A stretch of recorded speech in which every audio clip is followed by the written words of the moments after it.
The Labour leadership election becomes ridiculous, the British voters continue to abandon their support for Labour, and John Bercow is back to cause more trouble in Parliament. Right, it's official. The Labour Party are no longer a serious political party.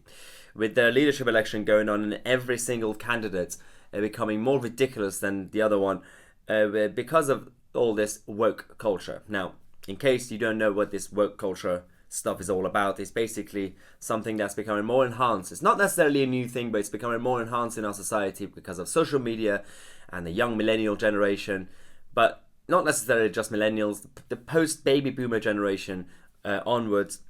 These are the people, or some of them are now Labour leadership candidates, and the rest of them are Labour activists in the Momentum and all the other wings of the party.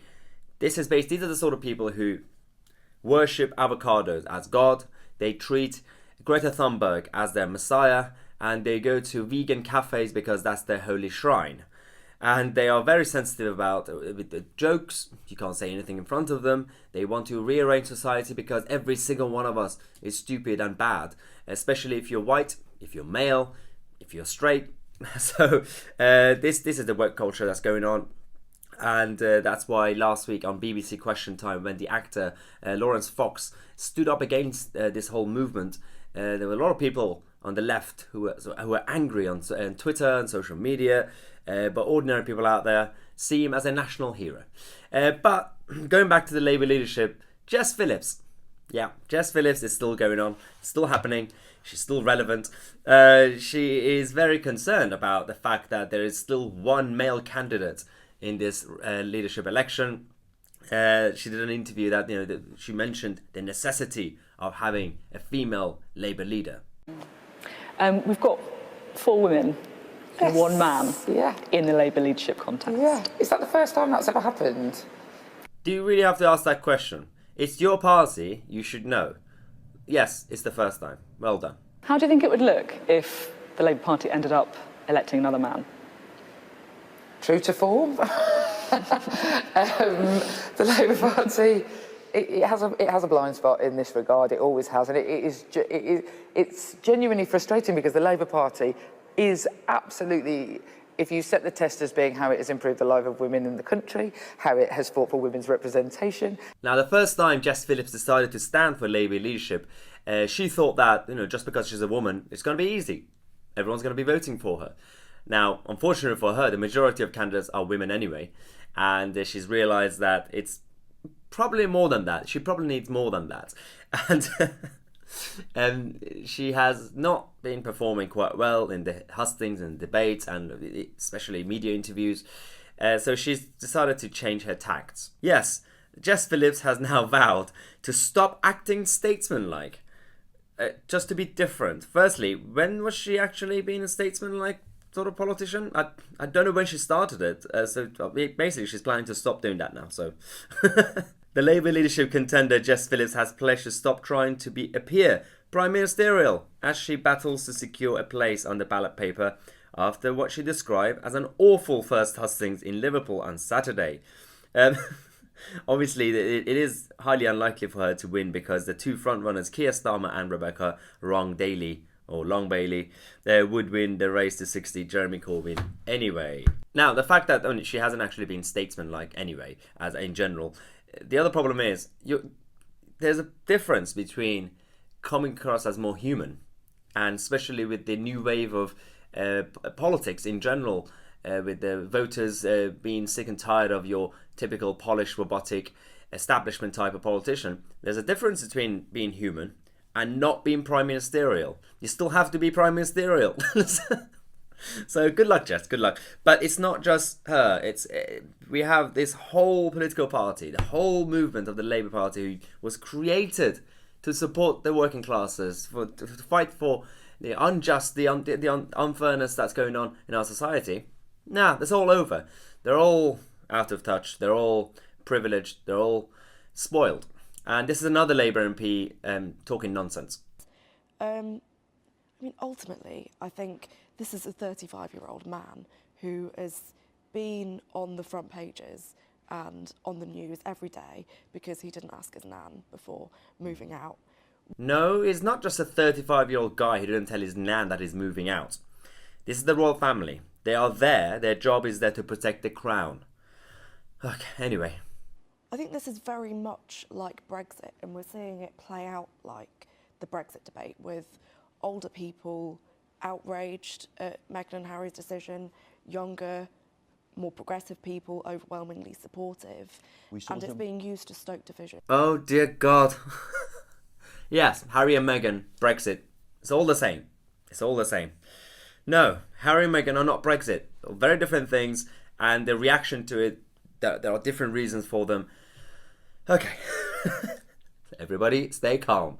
But going back to this whole thing, as I said, this woke culture stuff, when you have a panel of candidates from Emily Thornberry to Rebecca Wrong-Daly to Keir Starmer, well, Sir Keir Starmer, and Lisa Nandy, who's obsessed about buses and towns, and now Jess Phillips, these are the people who are enhancing this woke culture and this division within our society instead of bringing the country together, and it's all their fault. Now, to show you how out of touch this Labour Party has become and how much they have abandoned their original values that were supposed to be standing up for this country and for the ordinary people, is this. John Bercow is coming back thanks to the Labour Party. Yes, after Boris Johnson refusing to nominate John Bercow for to become Lord and appear, the Labour Party have now, and Jeremy Corbyn have nominated not only John Bercow, but also the former deputy leader of the Labour Party, Tom Watson, and other elitist establishment figures to join the House of Lords. This is the same party that used to be a reformist party. This is the same party that used to, well, they still say that they oppose the traditional structure of the House of Lords, and it's bad, it has to be changed. And they are continuing to add more political appointments to this chamber. It's, again, another sign that this party is no longer the party that a lot of people used to support. Now, fortunately, it's not a guarantee that John Bercow would join the House of Lords, because Boris Johnson as Prime Minister could technically still try to block Jeremy Corbyn's bid to put Bercow in the House of Lords, and we'll have to wait and see how this ends, because otherwise, if John Bercow becomes a Lord, he's going to get in there, he's going to create his new clique of mean girls in the Lords and try to cause more trouble for the legislators in the House of Commons and other places in general. Now, is it any surprise that with all this stuff happening, the British voters out there, even after the recent general election, more of them are now abandoning their support for the Labour Party. We have the latest opinion polls that shows that the Conservatives are actually even going higher. They're now at 47%. The Labour Party are down by 3 points to 30%, and it's continuing to go down because even the people who voted for Labour for various reasons in the December general election, even they're realising that, yeah, that was probably a bad idea. Now, as you know, I always clarify that I'm a more conservative-leaning person. I generally vote Conservative unless something really bad happens, like Theresa May. But this channel tries to be objective. And when, for example, Boris Johnson's government do something really good, we always say, well done. If they do something ridiculous, we have to call them out. And it's happening again. So there are a lot of good things going on with Dominic Cummings in Downing Street, a lot of new reforms to drain the swamp in establishments and try to reform the Whitehall machine. But there's also some weird gestures that are coming out. Some people are happy about this, but yeah, don't be, because they are now considering to move the House of Lords to the north. Now, you might think it's a good idea. They say that it's, they're considering this option to prove to the country that politics is not fully centralised in London. Okay, how on earth, when they're moving their House of Lords chamber to the north, anywhere, to Scotland even, would change anything? It wouldn't change anything. Well, firstly, it's going to be more expensive to move it up there, but in terms of if you want to be in touch with society, with ordinary people out there, of all things you could move, the House of Lords, I mean, move the Department of Culture, something. So this is James Cleverly, the chairman of the Conservative Party, on TV, trying to justify this. Well, what we are looking at is a whole range of options about making sure that every part of the UK feels properly connected from politics.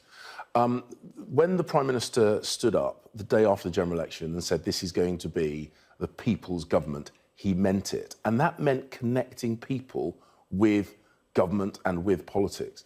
Because the referendum in 2016 wasn't just about our relationship with the EU, it was about millions of people and their relationship with politics as a whole. And so we're looking at a whole range of ways of connecting people in the kind of places where we won representation for the first time in decades. So is it going to happen then? I mean, could we see the House of Lords being in a different place by the we next might. election?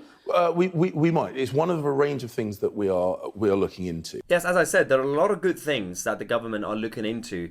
That's really useful and welcoming. For example, the Supreme Court, they are looking into the whole point of it and the whole existence of it, to depoliticize the whole establishment of it, and the Whitehall establishment and everything else. But these sort of gestures, these sort of empty gestures, are meaningless. I can assure you, if this happens, nothing will change. You have to make a proper... If you want to decentralize politics from Westminster, then truly localize politics. Give more power to local authorities, to regions, to people out there. Stop having everything being legislated centrally from Westminster for the rest of the country. Something that's good for London is not necessarily good for Scotland. Something that's good for Manchester is not really good for Swansea. So this sort of stuff doesn't actually work. And but we'll have to wait and see if they actually go ahead with this move or not.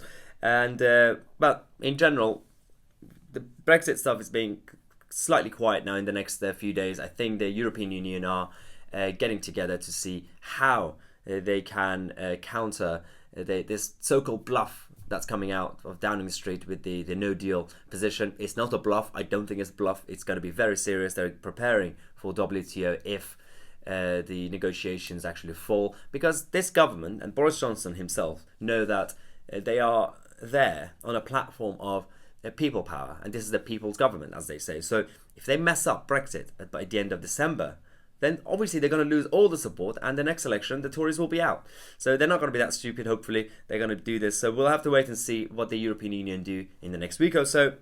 But we are just going to be focusing on the Brexit victory rallies. We have 11 days to go till Brexit. Make sure you check out our merchandise page. We have our new t-shirt, UK Independence Day, 31st of January 2020. Get your t-shirts, prepare for the Brexit victory parties. We are going to be in Parliament Square on the 31st of January with Nigel Farage, Leave Means Leave, and a number of other senior Brexiteers. Feel free to join, come and have a chat, let's have a few drinks and celebrate.